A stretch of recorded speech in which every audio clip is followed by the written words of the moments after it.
What's going on? David Page here, coming to you from the Carnival Elation. My wife and I are musicians here on board. For those of you who are new, welcome. And for those of you who have been watching along, thanks for watching again. Wanted to talk a little bit today about a comment that I got this week that I think deserves a little bit of attention.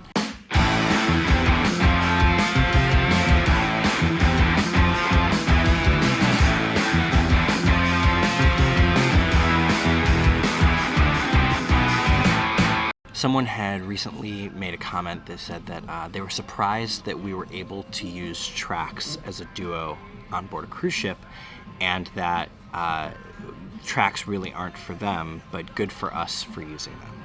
They went on to say that the guitar sounded great and that the vocals sounded great, and that's awesome, and I really appreciated that compliment. A lot of musicians feel like the use of tracks is in some way cheating, and depending on how tracks are used, there is some validity to that concern. The fact of the matter is that as someone watching a performance, you want to know that the people who are performing on stage are actually doing what they're telling you they're doing. One of the challenges is that as an audience member, it can sometimes be pretty difficult to discern what's coming through the track and what's actually being performed on stage. As a musician, I have seen some performances where I hear a lead guitar part and the guitarist is playing something completely different. As a guitar player, I'm able to pick that up pretty quickly, but it is it's a little disheartening to see something like that. If I hear a lead vocal in a track, or if I hear a bunch of harmony vocals in the tracks and I see that there are people on stage that are able to perform those, that turns me off too. And there absolutely is some validity to the fact that tracks might not necessarily be the most honest way to perform, but it's not always the case. The way Stephanie and I are running tracks right now is that there is an iPad, and it's loaded up with all of these files, and the files are split into a stereo sound file. On the left side is exclusively a click track, and on the right side is all of the track information. We're using a cable that splits that stereo signal into two mono signals to send to the mixer. That way, we can separate the mix so that we're only sending the tracks to the front of house, and the in-ears are the only things hearing the click. For context, this is what one of our tracks might sound like.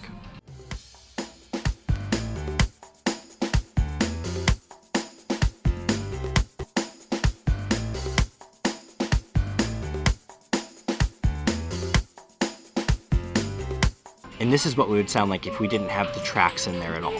Falls in love with you. Oh, she's a gold digger, just goes to show it. Ooh, got some news for you. You know I really hate you right now. I see it. All right, now let's add the tracks back in and see what the audience would hear. Guess the change in my pocket wasn't enough for my forgetting you and forgetting you.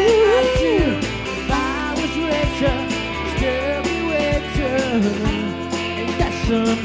And that's some although there's pain in my chest, I still wish you the best, but forgetting you. As you can see, we're using these tracks to supplement our performance and enhance it. We're not hiding behind the tracks. The Student Body, the cover band that Stephanie and I perform with, we don't use tracks. We have two guitar players, a keyboard player, bass, drums, and 4 vocalists. And so we cover a lot of ground between the 5 of us. Having said that, the main reason that we don't use tracks is because we do a lot of medleys. And so when we put this portion of a song with this portion of a song and then this portion of a song, we're also changing the keys of those songs to make them fit better. It's too labor intensive of a process for us to say that it's worth it to play with tracks for the Student Body, given how full we sound as a 5-piece.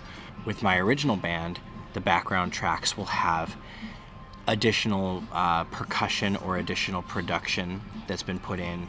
Sometimes there's 5 or 6 different layers of keyboard parts, and Stephanie's only really able to play 1 or 2 of those at the same time. And so in order to give a full performance, give the audience the best sounding product, it's important to be able to supplement what you have available on stage, whether that be with additional musicians or with tracks. But sometimes hiring additional musicians can be pretty cost prohibitive, and so in the case of my band, we're now down to a 4-piece. There's guitar, there's bass, there's drums, and keyboards, and obviously vocals, but the instruments that you see us performing on stage are not the ones that you hear in the tracks. I think that distinction is pretty important. It depends on what is in the track to determine whether or not that performance is going to be honest. Having said that, just because an act is using tracks doesn't immediately mean that they're cheating. When we're playing as a duo and I'm playing guitar, we're not playing tracks, it then becomes my job as the instrumentalist to cover all of the percussive nature of the song, the bass, and all of the guitar work all at the same time. Where when we play with tracks and I put the drums and bass and keyboard parts in the song, now all of a sudden I have the freedom to play the guitar parts that I want to play. I have the freedom to play the guitar parts that the audience wants to hear. So when an artist supplements their performance by putting elements that they aren't able to perform on stage into the tracks, all that does is really enhance the experience for the audience members. Now, I understand that tracks aren't for everybody. I understand that not every performance wants to have that layer of polish, and that's okay. I think that it's great for a band to perform raw, and there are a lot of genres of music that sound best performed raw. But when you're trying to put on a polished performance for people, tracks really help. And as we look around the ship, all of the acts that are performing on stage are using some sort of element to bring in additional pieces that they aren't able to perform on stage, whether that's with tracks or it's a harmony pedal or a looping pedal. All of those things give the audience that same fuller experience that one person isn't able, or multiple people aren't able to perform live. An acoustic guitarist can't possibly play the acoustic chords and the lead riff at the same time. Very good morning, elation guest. This is Captain Marino again with an update on our arrival in Port Jacksonville. Have a nice and safe trip back home, as it's so long. And as the captain said, arrivederci. But as I always say, bye.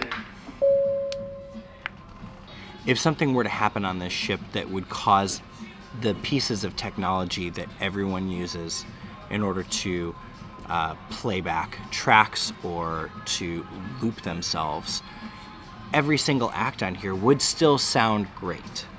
The playlist cast, they can sing in 5-part harmony, 6-part harmony. There's 8 of them. They can all sing and they can all dance. They can do it without the music at all and do it as an a cappella performance. Is that the performance that they want to put on? Probably not. Would it be amazing? Absolutely. Same thing with the band. Would they be able to perform the way that they want to? Not exactly, but it would still be great and the audience would still love it. My point is that for a musician to use tracks in order to fake their performance or to somehow deceive their audience and make the audience think that something's happening that's not happening, that's not okay. I feel like that's cheating. However, if a musician or a band or an artist or whatever wants to use additional pieces of technology to enhance or supplement their live performances, I think that all that does is serve the audience the best performance possible. And that is something that everyone should be doing. Should be giving the audience the best performance possible. So let's talk about this down in the comments, but what are your thoughts on tracks? Have you seen a band that was clearly not even performing what you were hearing? Or have you seen a band that has tastefully used tracks? Does your band use tracks?